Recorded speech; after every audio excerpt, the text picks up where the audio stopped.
Hello, my name is Yemi. And my name is Ijoma.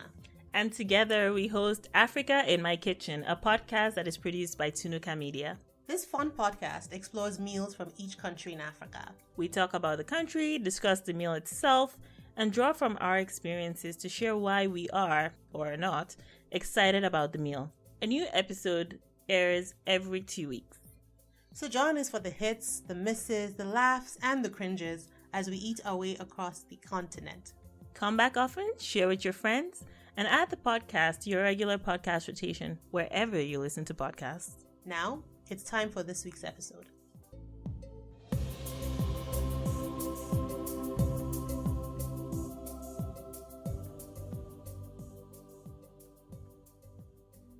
Welcome to another episode of Africa in My Kitchen. I'm Ijoma. And I'm Yemi. And today we're going to be talking about a dish from the Central African Republic. It's called kanda Nyma, which is a meatballs cooked in a peanut sauce. The Central African Republic is landlocked in, guess where? Central Africa. It shares its borders with Chad, the Democratic Republic of Congo, Cameroon, Sudan, and South Sudan. It has a population of approximately 4 million people. The capital city is Bangui, which has a population of about 734,000 people. The Central African Republic was a French colony from the late 19th century until 1960, which is when a lot of countries on the continent got their independence. Yeah, that's right. French is one of the official languages, and also like Burundi, it is one of the few minority African countries that have an African language as an official language. So food in the Central African Republic is kind of similar to dishes that are eaten in countries surrounding that area. So you'll have things like cassava, things like plantain, you'll have palm nuts, there's some form of meat eaten. In this case, I think a lot of goat is eaten, so they have goat stew as kind of like your kebab, and they call that chichinga. They also have karkanji, which is a drink from hibiscus flowers. They have ungu kasa, which is like a kind of mix of plantain, peanuts, and vegetable. Oh, that sounds delicious, actually. It makes me hungry. Does I can't wait for this COVID to be over so I can fly to a lot of places, at least in my head. Okay. And go. COVID. We'll blame COVID as the reason why we can't go anywhere. Yeah, let's do that. We won't say it's our pockets. No, not our pockets at all. It's totally COVID. We have an excuse. Yes. But yeah, one of the things we noticed about this country is that peanuts feature heavily, a blended form of peanuts feature heavily in the cuisine, which brings us to our main dish, kanda Nyma, which, as we said, is seasoned meatballs cooked in a kind of thick peanut sauce. So to make the meatballs, you need your ground beef, onions, eggs, some peppers, habanero peppers that are chopped if you're into heat, some garlic, and some salt. Now, my recipe that I followed didn't call for salt, but I just added some salt just to make sure. And traditionally, a lot of their meals did not used to use salt.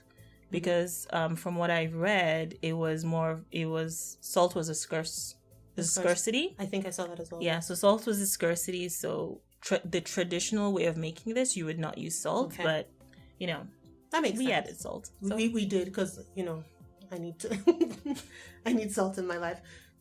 And for the sauce, you need some cooking oil. So that could be palm oil, vegetable oil, or groundnut oil. I prefer to use vegetable oil, not palm oil.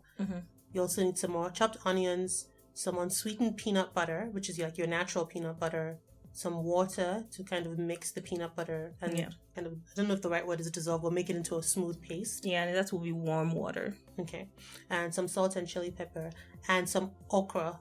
The okra is chopped into, I think, like one finger would probably be chopped into 2 or 3 pieces. So they're kind of chunky. So chopped, not grated. Not grated at all. Okay. Because you don't want it to be slimy. Sounds good. Okay. So when you have all of these ingredients, you make your meatballs like the way you would traditional meatballs. You mix your ingredients together, shape them into balls, I guess. Okay, keep going. Juvenile moment over. Okay. You shape them into balls and then refrigerate and allow it to set. And then you start to make your sauce. Then you mix your peanut butter with warm water. And the point of that is to get it to be a smooth, consistent paste. You add that into the mix. Let that simmer for a little bit. And then you add the meatballs. You continue to cook until the meatballs are done. So you want the peanut to kind of infuse, absorb, yes, into the meat. And also you want the flavor from the meat to go into the sauce. And it was interesting because at some point I had a little bit of a panic attack when I was cooking, because all I could taste was two separate things. I knew what the meatball would taste like. I had an idea, but all I could taste was peanut. But as it continued to cook, I noticed that the sauce is getting thinner, because as the meatballs cooked, the oils came out from the meatballs and thinned out the sauce. And also flavors from the meatball mix came into the sauce and tempered down the peanut a little bit. Okay. So the okra you added with the sauce? No, the okra I added with the onions. I fry them together. So you first fry the okra. Okay. So that cooks through. And you can eat this with a variety of things as sauce, but we ate ours with rice. Yeah. That was one of the recommended things. Yeah. So yeah, and as we've said before, Ijema usually cooks, and I just show up like the G, like conveniently after everything's done, like the G that I am, with my fork in hand, and I taste the food. So yeah, which is why sometimes it might sound like I'm asking Ijema about the process. So speaking of tasting, what did you think of this dish? All right, I'm going to pause purposefully and just say, I was not a fan. Okay, I was not a fan. Peanut, I understand. Meatballs, I understand. Mixing them together, I understand to an extent. But throwing the okra in there just confused my entire mouth. I was just like, why? Why is this a thing? I don't get it. Like, you know, my brothers and sisters from CAR, I love you. But I just need someone to explain how this happened. I think at the end of the day, it is what we would like to call an acquired taste. You know, it's not the active dislike, but it's more I would have to eat it more than a few times, maybe sometimes without any other options, you know, and then I'll be like, oh, you know what? It's not that bad. It's kind of like music that you hear so much that it's an earworm and you can't get rid of it anymore. At that point, you're like, you know what? It's actually not bad. I could actually eat this, but, you know. For me, it wasn't too bad. I was a little nervous because, like you said, of the mix of okra and peanuts and all of that. What I did find for me that was different was the thickness of the sauce. Because I've had peanut sauces and peanut dishes before that are of African origin, but usually the peanut is like an accent. So you can taste your sauce. It's a peanut flavored sauce. This just felt like peanut. And I love peanut, but it was a little bit thick for me. The okra I didn't mind as much as I thought I would, maybe because it was cut into bigger chunks. But it wasn't slimy. That was fantastic. Like, yes, it wasn't slimy. That's why I liked it. That was interesting to me because that was different. But yeah. Yeah, I like that it wasn't slimy, and I think that helped me appreciate the dish a little bit. I'm used to, so here's another thing though. I'm a big fan of stew.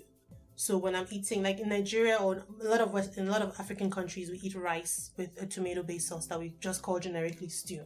And I like a lot of stew with my rice. And so I think I did the same thing. I put a lot of sauce with the rice, but I think I wouldn't have needed as much sauce with the rice because it was just pretty concentrated. I'm okay with the dish. I think I could eat it again. I don't have a problem with it. It's not my favorite so far, but I didn't dislike it. So, like, let's say I went into a restaurant and I saw it on the menu and I was in CAR, I might not eat it. But if you offered it to me at an event or something, I wouldn't say no. Admittedly, this is part of the journey, right? Yes. Like, you are trying different dishes. We are trying different dishes. We are experimenting to a certain extent. We're trying to be as close as possible to the original as much as we can find it. So some of this might be a function of how we made the food, because don't forget, like, we're actually just using someone's recipe. So it could be some function of that to some extent. Here we got the main elements right. Like, everything that was supposed to be in the mix was in the mix. Yeah. So I think it may just be an issue of the elements. That said, though, I really enjoyed the meatballs, because for someone like me, I tend to go extra when it comes to seasoning meat. I find I like my meat very flavorful. And it's almost like with Seswa, what I said, where I was very surprised at how simple that dish was. If you haven't listened, Seswa was what we covered from Botswana a couple of weeks back. But it was the same thing with the meatballs. It was just onions, garlic, salt, pepper. And it was really nice. You know what? I'm fairly sure that at some point, personal preferences and bias do play a part. Yes. Because in my mind, the moment I heard okra, I think I had mentally switched off a part of my brain. I was like, oh my God. I tasted it. I was like, oh, this, I could get used to this. I probably wouldn't eat it just off the bat, but that's part of what makes this podcast so much fun. Because then you get to try things that normally you may not have. And while also discussing it with a friend, but discussing it with you guys as you also follow us along this journey. Exactly. Just to make it clear, we don't know, we haven't tried these dishes before. No. So first taste is literally the first taste. Like when we're tasting it, we're taking notes right away and like doing voice notes. But yeah, first taste is first taste, and you're getting the raw, the filtered version.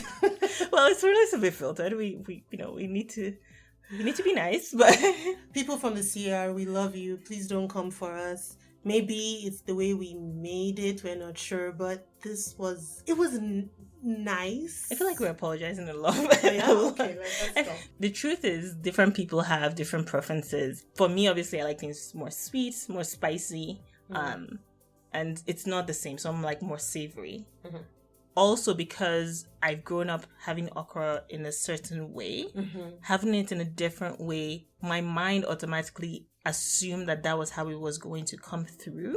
Remember Angola? Exactly. It was going to be slimy a little bit. It's going to be drawy a little bit, but it wasn't. So my brain was a little bit confused. So that being said, the peanut itself and the meatballs, I do hear exactly what you were saying. The peanuts came off a little strong for me, which is different because I have not had a lot of peanut-based dishes. So I think I'm coming from a different experience where I've not had a lot of that. I think my favorite thing about this was that it's reminded me of how fun this journey is, in that we're tasting so many things that we're not necessarily used to. Yeah. That's the exciting part of this. You may not like everything you taste, right? Yes. And it's not even just tasting things we're not used to. We're tasting combinations we're not used to, because everything on the ingredient list you have had before. Oh, I have. Just not in this way. So I thought that was very interesting. You know what? If you have not made any of the dishes we've made, make this one. Make kanda tinima, yes. Make this one. You can find okra in like your local store. Make this one, because honestly, I just want to make sure that I'm not kind of on my own lonely island here. So yeah, if you've not had the opportunity to make any of the dishes we've put out so far, this one is a must make. Exactly. You have to feel the same feeling we're feeling. And it could be a different feeling. Yes. But, you have to come along with us, people. Don't just leave us hanging. Don't leave us hanging. No. We can't be the only ones doing this. No. What I did want to say before we wrap up was thank you so much for everyone that has listened so far. As that this week we crossed 200 downloads. Woo-hoo! So it is fantastic. The feedback has been amazing. The followership has been amazing. You guys have been so good, and we truly and truly appreciate you from the bottom of our hearts. We do. So yeah, just want to say that. Cheers to you guys. You guys rock. Yeah. Kanda Nyma to you, Jama. Kanda Nyma to you too. And Kanda Nyma to all of you. Have a good one. Bye. Bye.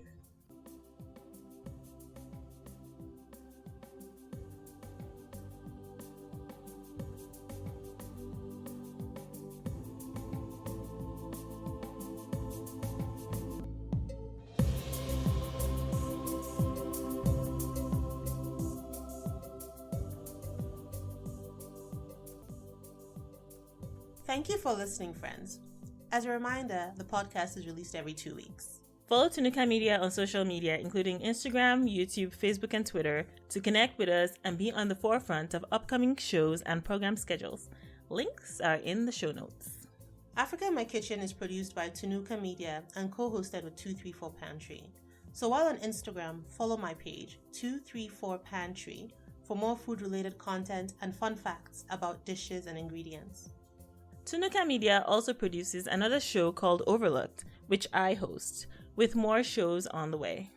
Like and subscribe, and if you learned something new, support the show by giving Africa in My Kitchen a high rating wherever you listen. This helps the show grow and gets more people just like you to learn also. So until next time, bye!